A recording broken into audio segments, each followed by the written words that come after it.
Hi everyone, welcome to Season 3, Episode 23 of the EFL Magazine Business Podcast. Today's guest is Jeff Johnson. Jeff made the break into online teaching almost 2 years ago and hasn't looked back since.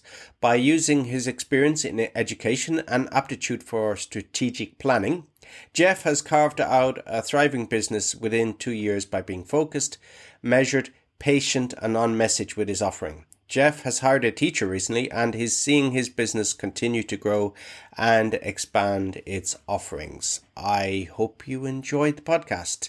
And just to mention before you do listen to the podcast is this coming August on the 27th and 28th, we're having our first ever EFL Magazine Entrepreneur Conference. So we have some great guests there, coaches and entrepreneurs who have been there and done that. So please look at the link in the description and sign up for updates. And I'd love to see you there.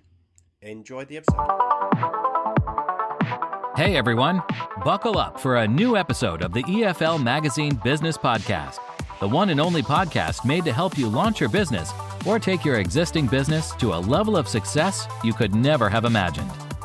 Whether you're a school owner, freelancer, publisher, or other entrepreneur, you're sure to pick up lots of actionable advice when you listen to the EFL Magazine Business Podcast.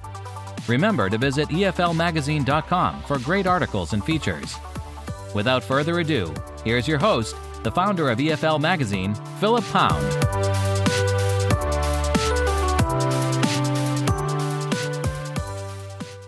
Hello again, everybody, to the latest episode of the EFL Magazine Business Podcast. And I'm really happy to have our latest guest here today, Jeff Johnson. Jeff, ESL Jeff. Is that correct? It's me. Nice Jeff, to be here. Nice to meet you, Jeff. And you're in Canada. What part of Canada are you in? I'm in Ottawa, the capital. I'm right in the heart of all the politics, I guess, but I was going to use another word, but I won't. Okay, yeah, it sounded like you were coming out with that word. Yeah, we had I've had one previous guest actually lived in Ottawa, John Healy. I think he lived there for a number of years, and I think we chatted about Ottawa at that time. Is it a kind of a sleepy administrative capital? Is that how you would describe it, or is it a little bit more exciting? I would describe it as a little sleepy. I just moved here from Montreal 2 years ago, and it's quite a contrast from Montreal, that's for sure. Why is it a contrast from Montreal, not knowing? Well, Montreal is a very active city. It's very cosmopolitan. It's very energetic. There's lots of good energy, and especially in the summer, I'm kind of missing the summer in Montreal. It's last weekend was the Formula One weekend, and I think this weekend is the Jazz Festival. Next weekend is the Canada Day, and there's a festival every weekend in Montreal in the summer. It's kind of it's just a very energetic, good feeling, lots of good vibes kind of city. I really liked it there. Yeah. And then in Ottawa, I'm sure everybody goes away for the summer. The Parliament doesn't sit, does it, during the summer months? No, they're not. Yeah. They're not right now. There's still lots of stuff going on, and Ottawa's a real tourist city, so we get lots of tourists in the summer. So that's and is it true? I remember I heard Montreal described as New York ruled by the Swiss. Is that right? Is that a fair way to describe it? I've never heard that. I've heard it's more like I've heard that it's a lot of tourists prefer Montreal to even New York or a lot of American cities, but it's very European. I think it has a kind of a European vibe to it in Montreal. Yeah, I'll have to visit sometime when things get a little bit more normal. So tell me, Jeff, I want to talk a little bit about your background and your educational, your work in education. You started off as a teacher, is that right? Well, you still are a teacher, of course, but you started off in... Actually, I didn't start teaching English until maybe 15 years ago. Prior to that, I worked in nonprofit. My specialty was in strategic planning and designing organizations and that kind of thing. And I made the shift to actually, I was working for a large nonprofit organization in Canada, and I was doing some coaching and consulting in that organization. One thing led to another, and I decided that was going to be that was my first crack at starting my own business. And I had my own consulting business for nonprofits. But I was in Montreal at the time, and I ran into a pretty big roadblock, and that was a language barrier. Montreal is in Quebec, and the official language of Quebec is French. And I was not having much success getting business because I didn't speak French. And so I went into they have a really good government program for people who want to learn French and change their career and use French for their new career. So I entered that program and had to go to full-time French lessons. And when I went back to the classroom and was in that language classroom with students from other countries and just looking at the teacher, I thought to myself, this is something that I would love to do. And I think I could really do this. So after I finished the French lessons, the government then said, well, we'll pay for a course for you to start a new career. And so I persuaded them to pay for my ESL certification with TESOL Canada. And that's how I got started. And I got a job my first teaching job was in the school where I was taking my TESOL certificate. And then I ended up teaching in a bricks and mortar for about 12 years until the pandemic struck. And then that shifted my direction. And that's how I got into online teaching. Okay, so you got in the classroom and said, "Oh, here's my vocation." Is it? Yeah. And did you have to take a little bit of a cut in salary from strategic planning to teaching? Is there a bit of not really, not drastic. I was fortunate enough to get into once I started teaching in bricks and mortar. I was fortunate enough to get into a good school. It was an international school, and it was one of the better schools in Montreal. So that was a good job. And then once the pandemic started, then I was on my own. And then when I realized I was going to start my own business again, I went out and I call it my real job. I just went and got a part-time job to make sure I could pay the rent, and started building my online business. And that's how it all started. And tell me, starting teaching, I know I speak to a lot of people on this podcast, and I give the example of myself also, is you bring some of your previous career, your experience, maybe from, let's say, strategic planning. I've had guests on here who've been, I had one was a bounty hunter and was able to talk people down and de-escalate situations, and he found it useful for a kindergarten, for example. But for you, coming from a strategic planning background, is there anything you could implement from your previous career that you found useful in teaching and management? Well, the first thing was just the experience of communicating and talking with groups of people and doing some seminars and coaching like that. But one of the things that I specialize in my business now is test prep. I do IELTS. I do the immigration test for Canada, which is called CELPIP. I've done TOEFL. I've done GMAT and some of those tests.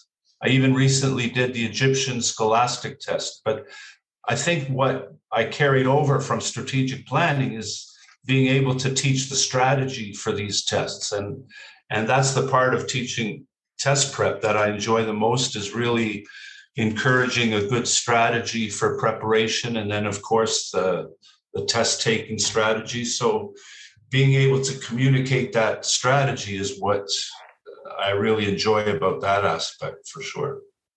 Okay, so tell me, you were teaching for 12 years. You were happy in your role. Nice job, nice school. Everything was going swimmingly, and as you've mentioned, the pandemic came along. So tell me about that.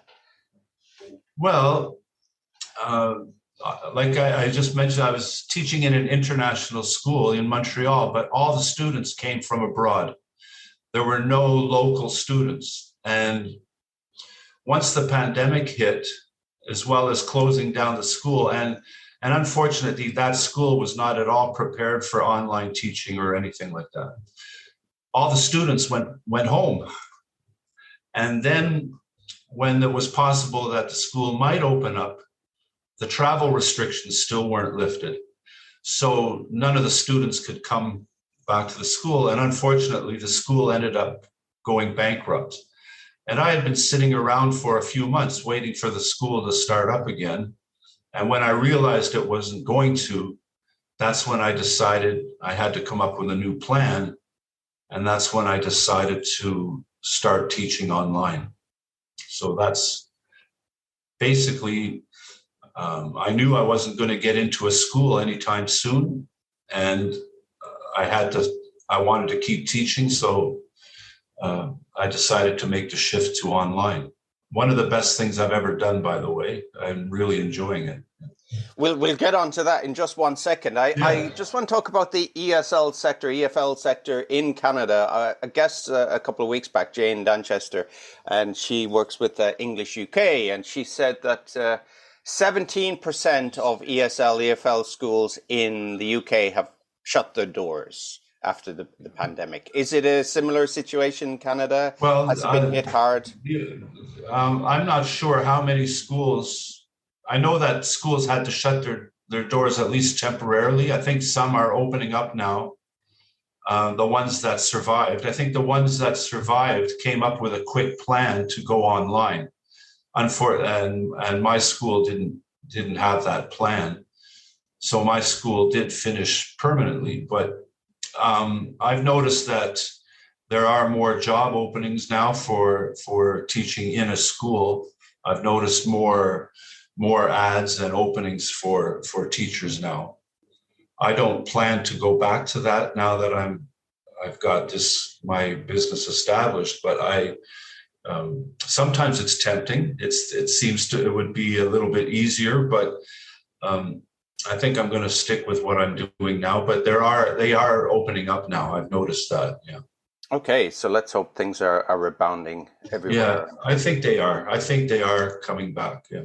Okay, so now we're going to get on to the great moment that Jeff decided to go online and go it on his own. So tell me about you were furloughed at home, and you said. I was. A couple of things happened simultaneously. I was living in Montreal, and the lease on my apartment was coming to an end. My father lives in Ottawa. My kids live in Ottawa, and it just seemed like maybe that's a good time for a change. And I moved to Ottawa, and at the same time, I decided to pursue the online teaching. One of the best things I ever did, but I didn't realize how good it was at the time, and it was never part of the plan, was the whole time I was teaching in the bricks and mortar, every time I had a new class, I said to the class, hey, I have a Facebook page just for students. And I had created this Facebook page. I said, this is where we can keep in touch. If you want to message me between classes, if you want to keep in touch after you're finished your course and you go back to Mexico or Colombia or Korea or Japan, wherever you go back to, we can still keep in touch. I'd be interested to follow your career. So when I decided to go online, after all those years of doing that for every new class, I had well over 1,000 students on this Facebook page. So when I decided to go online, the first thing I did was, hey, I'm here to teach lessons online. If you want to take lessons, message me. And within a couple of weeks, I had 3 or 4 students, and it just took off from there. And whatever I needed to learn, I learned as I went. And the first thing I learned how to do was make a Zoom call. I had never even been face to face on the internet before in my life. So I got my first student, and then I said, well, I better learn how to use Zoom. And I just kept adding the things that I needed to do from there. So that's basically how it started. And it's not much different now. There's a few things that are a little more complex, but basically it's the same principle. It's the same principle, and that was very smart of you to have a lead list of students all ready to go. Well, I did. Again, the only reason I did that was because I've always just wanted to connect with my students beyond the classroom. And fortunately, it turned out to be a benefit to me when I decided to start my online teaching. Yeah, and as we've had a previous guest here on the show, and they, well, not always give this advice. I mean, sometimes it's counterintuitive, and some people just start schools, and it happens, and things get, they're fortunate. But mostly the advice I've gotten over the 1-2 years we've been doing this podcast is first get some students. Go to a cafe, go to a community center, go on the street with a shirt and tie, distribute some flyers, get some 1-2 students, and build it from there. Yeah, I was just happy to get one student, and then once I had one student, my goal was at the beginning. My goal was only to get one student. So when I did get one student, the next day my goal was to get one more student, and then the next day was to get one more student, and it was only adding them one at a time for the first 3 or 4 months that I built up to having a few students. And it was only just finding one student at a time. And I think that's probably what worked best for me, for sure, is just thinking of a lot of teachers will ask, well, where do I find students? My first question was, where can I find a student? When you find one, then you can find one more. Just one at a, that's how I approached it.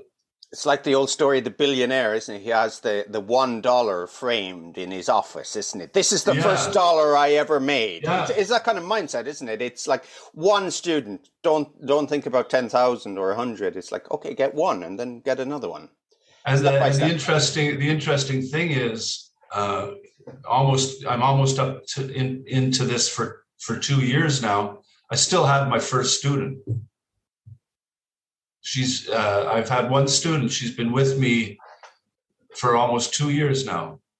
Now, I don't know if that says she's a bad student or I'm a bad teacher, but she's been working away for almost 2 years now, and she's doing great. So that's kind of a neat thing about this too. That doesn't happen in a bricks and mortar school. In a bricks and mortar school, they sign up for, well, the one that I was in, three months at a time, maybe 6 months, and then they were gone. But that's been one of the things I've enjoyed about this way of doing things, that's for sure. Okay, so you started up, you learned, so you had the students, you learned Zoom, and that's all you had to do. There's no strategic planning, marketing involved. No, just joking, Jeff. Yeah. Of course, you made it sound simple, but it's not simple, is it?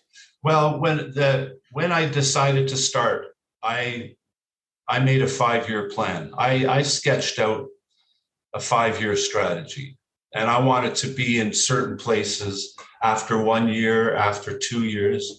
And then after I had that figured out, I said, okay, where do I want to be in 3 months, in 6 months, in 9 months? And And I made a very slow-paced strategy to make sure that I didn't run ahead of myself, and that it would build slowly, but have a lot of sustainability and strength to it. And I was very intentional about planning out my path, that's for sure.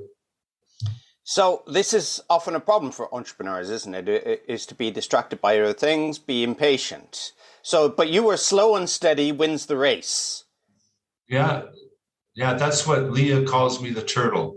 We were talking, my coach, Leah, she says that sometimes being a turtle pays off, Yeah, exactly. And that's Leah Sparrow, who we've had on the podcast. And please do check out Leah's podcast from the archives for some more great advice. So slow and steady, you decided to be 3 months, 6 months. So when you do strategic planning, business planning, you're working backwards and then breaking it into smaller actionable steps. Is that right? That's basically how it works. Yeah. Yeah. So for somebody looking to go down a similar route, what kind of advice can you give? What kind of goals? Should it be SMART goals? Should people look at not doing too much? Because that's often a problem, isn't it? People want to achieve too much initially, and then they get discouraged and maybe burn out. But how should people pace themselves on that? Well, I think first of all, when you think about making a 5-year plan, that requires you want to create some kind of vision statement. Where do I want to be in 5 years? What does that look like? What does it feel like? And what do I see myself doing in 5 years? What would looking back in 5 years, I want to say, did I do everything I wanted to do along the way? And then you can even take it further. I was talking with one of my students just yesterday. He's going through a major change in his life, career-wise, and I've been coaching him on a strategic plan, and also including English as a part of that. And I said, okay, pretend you're 90 years old, and what do you want to have accomplished? What do you want people to remember you for? And the reason I say that seems a lot longer than 5 years, but what that does is it really gives you a vision for what's important to you, what kind of impact you really like to have in the life of your students. What would you like your students to remember you for? What kind of business do you want to create? What kind of learning environment do you want to create? And then that takes you back to thinking about, okay, what's my mission going to be? What are my values? What is my purpose? And I think sometimes we try to jump ahead of that. We might say, instead of saying, how am I going to make a real impact here? We might ask, like, how am I going to fill my wallet or my bank account? And that's probably not the first question to ask. I think it's better to take the time at the very beginning to realize what's going to be the culture and the real value that you're going to bring to the lives of other people. Absolutely. It reminds me of a quote I read recently from, I don't know which book it was, Marketing Made Simple, which is, I would recommend. I'll put a link in the show notes. But he says in the book that if you build a business that has massive value and solves big problems for your customers, clients, then your business will be irresistible. Yeah, I just read a quote, and this might even go further back.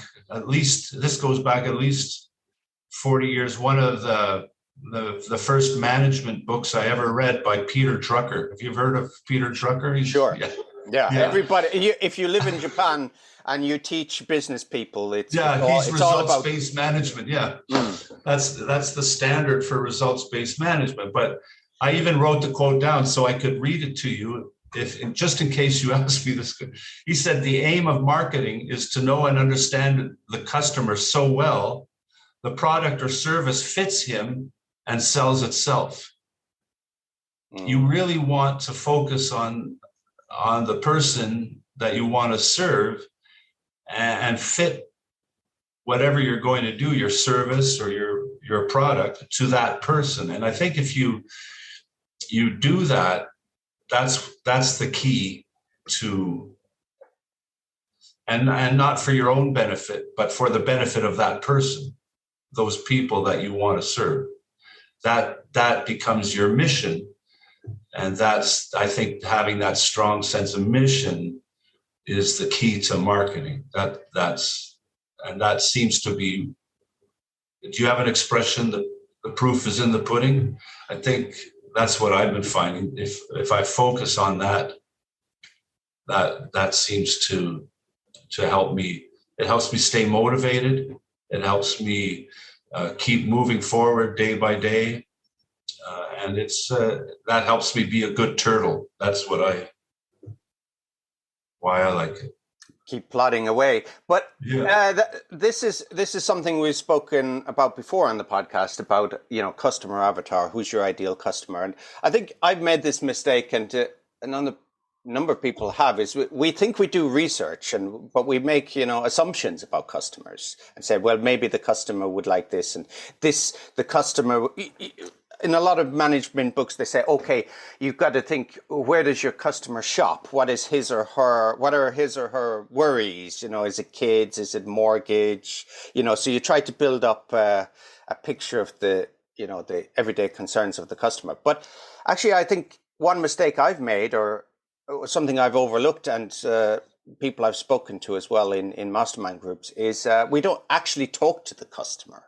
So you've got to actually talk to the person. You've got to maybe have some sort of focus group, or even just a Zoom call, and say, well, for example, if you're a teacher, you want to pass, which you do is you teach TOEFL, IELTS exam, English.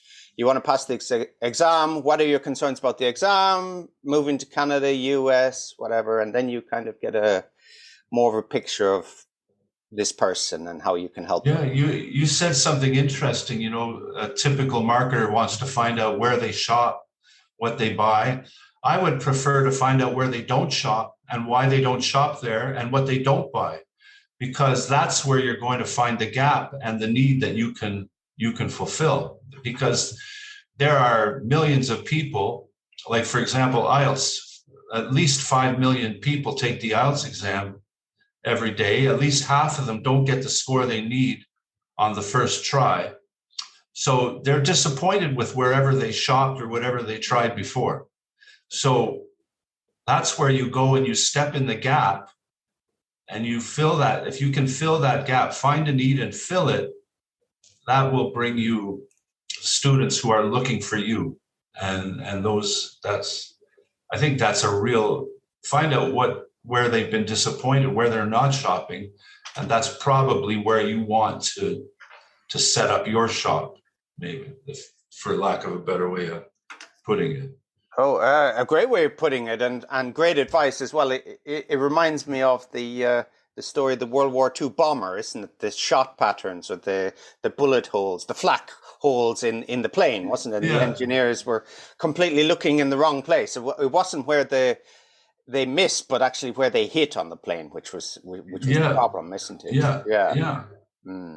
There's plenty of places and lots of gaps that are there to fill, because and then you have all those people who don't even know where to look. And if you can give them a good option and put yourself in the place where they can find you, I think that's the secret right there. Not to go where everybody else is going. That's. Yeah, and it also it reminds me a little bit of I can't remember the name of the book now. Breakthrough Advertising. Is it by Schwab? I'll put a link in the show notes. It's a very difficult book to get and very expensive, and it goes out of print. And I think it's it's owned by the family who release a print run whenever they need money. But one thing in the book he talks about, there's actually an abridged version you can buy online, which I'll put in the show notes, but he talks about the level of awareness of the customer. So some customers are unaware of you and your service, and then there's some people are aware of the service but unaware of you, and some people are aware of you and the service. So it's very similar to that, is that there's some, which is challenging for people who are, independents, sole traders, marketers, without big companies, marketing departments, focus groups behind them, is to, there may be some people aware that they need to pass IELTS, and then they become aware of you, look at your testimonials, and, maybe get referrals. But then there are people that really don't know about learning IELTS, do they? And they don't know the options in the marketplace. That's a little bit tougher, isn't it? Yeah, the average candidate who takes IELTS does not get the score they need on the first try. More often than not, they don't.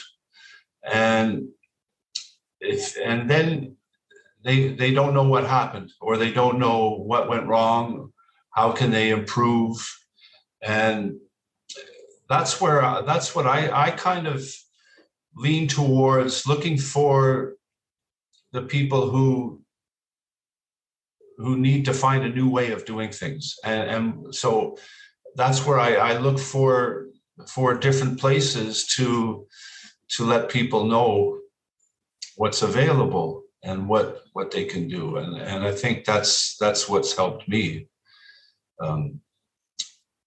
Because that's what they really need. They don't need a crash course. They've already tried that. They don't need a secret formula. They certainly don't need to buy one of the scams. That's the biggest competition for IELTS teachers, is scams, that people want to sell certificates. But you just got to be honest and say, hey, you failed once. That's okay. Let's try things a new way. Let's try it a different way. Let's try a different strategy. And that's where that's how I kind of set, that's my message. I can give you a new strategy. Obviously your first strategy didn't work, or your lack of strategy didn't work. Let's try a new strategy. Okay, so you teach refugees from scams, basically. Yeah. So tell me about those scams. I'm not so aware of what is in the marketplace and what you have to compete against. Yeah. Yeah, the competition for teachers like me, who want to teach a realistic approach and a realistic strategy to IELTS, is that, and the same is probably true in the coaching business and other businesses too. There are so many people that offer a quick fix or a shortcut or a secret formula. And what one of the problems that they're having with IELTS right now is people are offering to sell a certificate without sitting for the exam. So, and unfortunately, people are buying into this. But so the main competition that I see for me is just these people that want to offer a shortcut, a scam, a secret formula, tricks instead of tips. That's the kind of, everybody wants a shortcut to get to where they want to go. That's true for IELTS. I guess it's true for people who want to start their own online business too. This is sometimes coaches that aren't so honest or upfront would offer a shortcut or a quick fix too. So that's just something that's, I know that the British Council and the IDP in Australia, this is something that they're really trying to combat too, is this, especially the scams, people selling the certificates. Okay, so like the inside track, the industry professional don't want you to know, but available now for 30 days if you the usual scams. But So just getting back to building your business. So you decided to concentrate on IELTS and TOEFL, and did you say GMAT as well? Yeah, right now I'm only focused on mainly IELTS, and occasionally I'll do a CELPIP, which is the Canadian immigration test. It's the English proficiency test for immigrating to Canada. So I do, but I'm mainly focused on IELTS. I don't advertise or market for any of the other tests anymore. I just focus on IELTS. If somebody else comes along and they need help with something and it seems like I can help them, then I'll do that. But I'm mostly looking for IELTS students. So, and this is something, just mentioning Leah again, she says just go after the 5 1s. I'm sure you know the 5 1s if you work with Leah, isn't it? You concentrate one thing for 1 year, one market source, one channel. So it for you, it's IELTS. That brings I also have English language level groups. I do group classes now. But Leah's right. For the first year, my first year, I only focused. I focused on IELTS and ESL lessons, but only private lessons.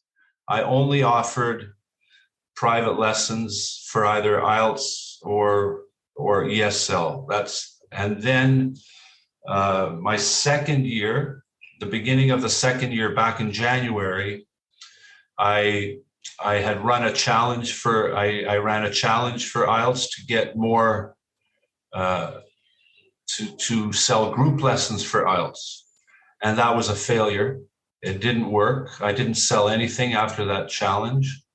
And I learned from that group lessons for IELTS are probably not going to work for me. And but I also started ESL group lessons, and that's been going very well because most of my ESL students are living in Canada already. They've immigrated to Canada. They need to find a job or improve their English for that purpose. And one of my very first students, who had been with me for over a year, I brought her on to help me teach. She had gotten to a high C1 level in her English. Actually, she started with me because she had to do the CELPIP test. She had immigrated to Canada from Brazil, and we had been working for a while. And then one day it just occurred to me that she would make a good teacher. And I asked her if she'd be interested in being a teacher.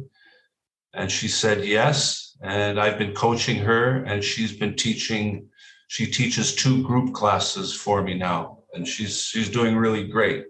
And that's how. So I didn't plan to start group lessons until I was in my second year, and that's the IELTS now. Because the group lessons for IELTS didn't pan out. Now I've created a digital course for IELTS. So I'll be running another base camp.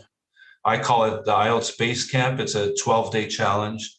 And at the end of that, I'll be offering my digital IELTS course. I won't be trying to do groups. This will be the digital course. They'll be able to do it in their own time, and they'll be a member of my IELTS Facebook group for support and that kind of thing. So. Okay, so you mentioned group lessons for IELTS. It didn't work out. Why do you think it didn't? Well, the thing about IELTS is your students are not already in Canada. They're scattered around. They could be scattered around the world in 5 different time zones. And it's just very difficult to get a good group together in the same time, in the same, that more than 1 or 2 are available. And so I just couldn't get a good time for that group class. And so I think the success of the ESL groups is because, with the exception of two students that live in the United States, all my students are already in Canada. They're all within 1 hour of the same time zone. So it's very easy to find a good time for group lessons. And that was what helped that along, where it just was very difficult with the IELTS because none of the students were in Canada, and finding an appropriate time I found it very, very difficult. So the solution for me was to create a digital course so they could do it whenever and wherever they are. Okay, so it's just purely time zones, dynamics of teaching IELTS in groups online. Yeah, no yeah, there. Yeah. It would have been a good offer as far as the value they would get out of that course, even the cost of the course for them. It just wasn't there was just no good time to have it. That was an important thing to learn, I guess, but it steered me in a new direction for IELTS. Okay, so at 1-to-1, and you do your ESL classes. And then, of course, we're going to talk a little bit about scaling. So we talked about the first year, you did your private lessons, and after the austerity of the first year and sticking to your, step by step, you decided to let loose a little bit and scale. Is that right? Is that how that works? The plan for the second year was to go in to start groups, IELTS groups and English language groups. So I learned my lesson pretty quick about the IELTS groups. So I had to make a shift when it came to IELTS. The group lessons are developing quite well. I'm hoping that by the end of the 1 year of doing group lessons, that'll be established where I'll have groups at every level of English. I did learn an important lesson there too. The first time I advertised for groups, I said, I have groups at beginner, intermediate, and advanced level. And the problem was then I ended up having to send out about 25 or 30 placement tests, and it was a nightmare. So I learned from that, and now I only advertise beginner lessons. But now I have 3 levels of groups because the beginners graduate. So I learned a good thing about that. If you're willing to go slowly and take your time, eventually the level 1 beginners will become A2 beginners. And then eventually those A2 beginners will become B1 level. So I don't advertise. I stopped advertising A2 until some of my A1s graduated to A2 so that I had a group to put people in. And then I didn't advertise B1 until some of my A2s had graduated to B1. And then when the B1s graduate to B2, I'll advertise that I have B2 classes. And I think by the end of 1 year of doing that, I might have a full service offering for all levels of English. And that's being willing to try and wait a year instead of trying to do it in a month. I think that's the lesson there. But very smart, but very straightforward when you think about it. It's actually the thing about going slow is you can keep it really simple. I think when you try to go too quickly, that's when things get a little more everything. It's always a little messy, but you can really complicate things by just trying to go too fast. Because then you have to, like I told you, I learned a lesson about groups for IELTS that didn't work. I learned a lesson that I shouldn't advertise and try to get students at all levels at the same time. That set me back a little bit, and I had but if I hadn't have made those mistakes, I might have been a little further ahead if I had known what I know now when I was younger, like Rod Stewart.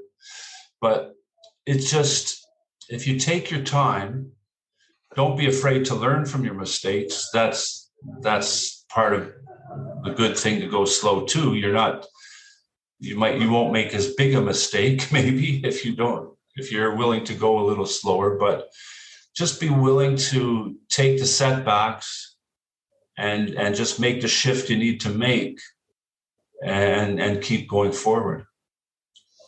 So yeah, one part of business, of course, is onboarding people, getting new clients, but of course, it's retaining existing clients is where the real value. Yeah, and this is the other beauty of this strategy. If I get a student as a beginner in A1, I'm obviously going to have them as a student for a longer period of time. If I take a student at B2, once they get to C1, they don't need me anymore. So that's also a good long-term strategy for sustaining your business, because get them in early and keep them longer is just a simple strategy, I think. And that's often a problem that exam teachers have, isn't it? Is retaining students. Well, that's the problem that's the other problem with IELTS. Like once a student takes your IELTS course, where do they go from there? Then you have to go looking for a new group of students, and I have plans for that too. I think I'm going to be I have a private student right now that I mentioned earlier, and we're working on a transitioning into he's just about to finish a course for a new career, and I'm helping him make a strategy to transition from school into a career. And I think if I can develop that into a course, that's a logical step after IELTS.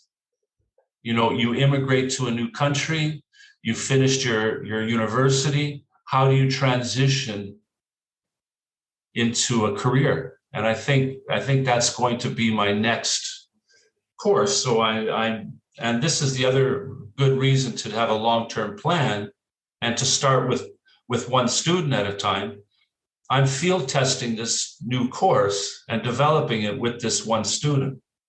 And if it's successful with him and what I learn from him, I may be able to develop it into a course. Maybe that'll be part of my third-year plan, somewhere to go after IELTS.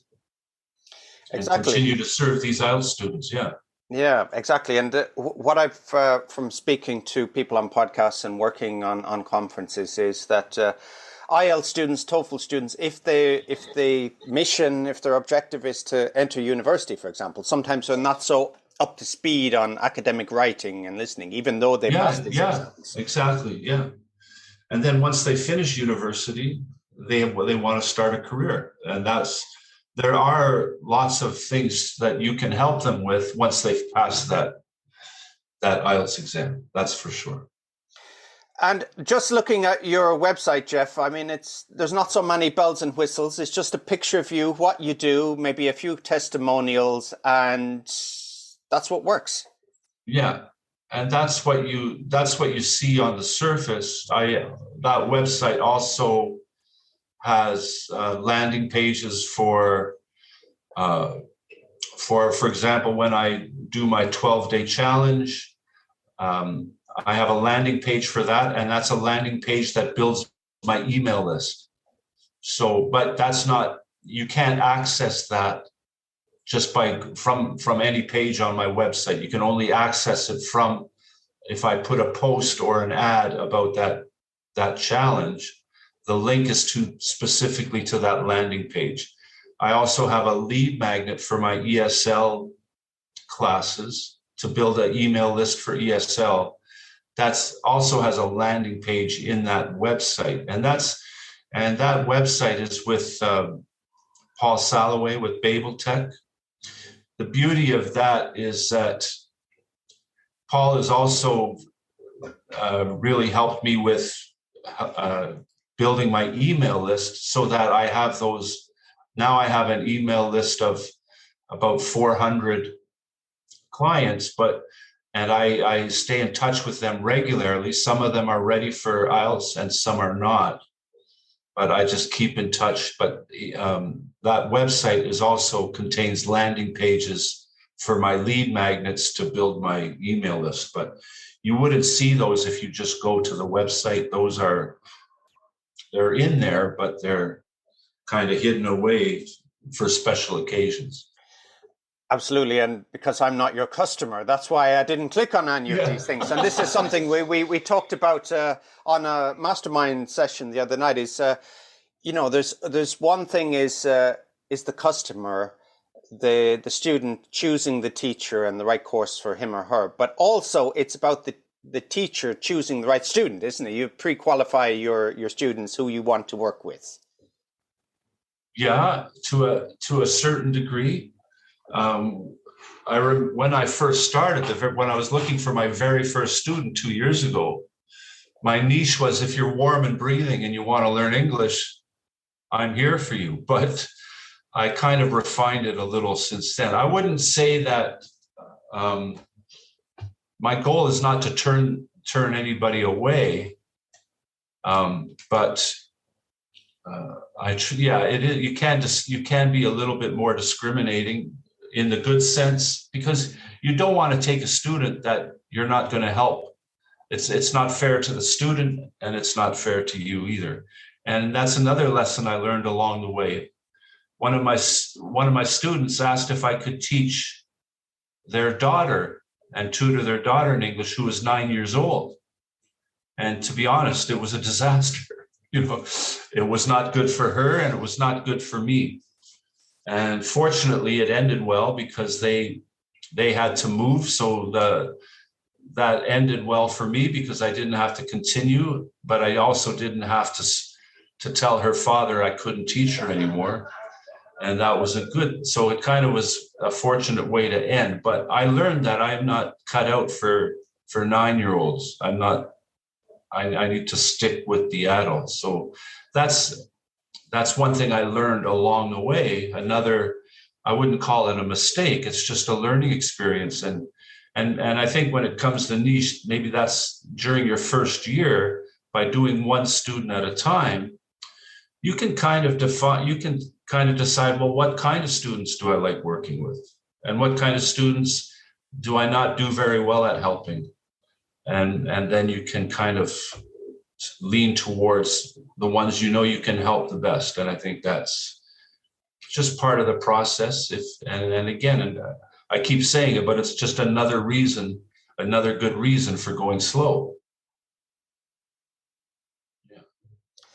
Okay, so tell me, Jeff, some really great takeaways, some really good advice that I will take on board as well, because I'm or hasty, as Shakespeare says. But what is for the future for you have your 5-year plan, so you've been 2-3 years into it already. Without giving away too much, I mean, what do you? No, I don't have any secrets. By my third year, I'm going to be finishing up my second year around October. So I would say, by the way, if you make a 5-year plan, expect it to take 7 years. That's my one piece of advice. However long you think it's going to take, it'll probably take a little longer. But I know we want it to go faster, but usually, if you make a 5-year plan, you can count on it taking about 7 years to finish. But so I'm going to be around in the new year in 2023. I want to have my ESL groups firmly established. I want to have my IELTS digital course established and start to be able to branch out from there by offering creating some other IELTS offers. Like maybe somebody doesn't want to take a full course. Maybe they just want a writing course or a reading course or speaking course. So I hope to branch out to be able to offer for that when it comes to IELTS. So I guess the third year is just to kind of branch out with my offerings, have more available groups and more available offerings for IELTS, and then maybe with that other project I just mentioned to you, try to have maybe a transition into careers or a transition into university type of course that will be a part of that IELTS package. What amazes me, Jeff, is just looking at your room or your hallway, as you said to me before the podcast, is you're such a grounded and practical person, but you have Don Quixote and Sancho Panza behind you, which you wouldn't call Don Quixote a grounded person, would you? No, exactly. And I think that's why I have him on the wall, because I think you still need a little bit of that. I think you have to have a little bit of, you have to be a little bit crazy to do this, I think. Entrepreneurship is not for the faint of heart, I don't think. You have to have a certain sense of bravery, like Don Quixote, even if it's not really realistic, but you still have to make sure that you have that kind of, and not be afraid to chase windmills every once in a while, you know? I think that's a good spirit to have anyways. I think that, Jeff, that's a fantastic place to leave it today. If people want to get in contact with you, work with you, I mean, what's the best way? I know we connected on LinkedIn, and I think I came through your website. I have a profile on LinkedIn. I have a Facebook page, which is just called ESL Jeff. And I have my email address is info@esljeff.ca. It says you can contact me through LinkedIn Messenger, Facebook Messenger, or directly by email at info@esljeff.ca. And Jeff Johnson, thanks again. Well, my pleasure. Thanks for having me. Thanks for listening to the EFL Magazine Business Podcast with Philip Pound. For more great advice and resources, check out eflmagazine.com. If you found this podcast helpful, be sure to subscribe so you never miss an episode. See you next time.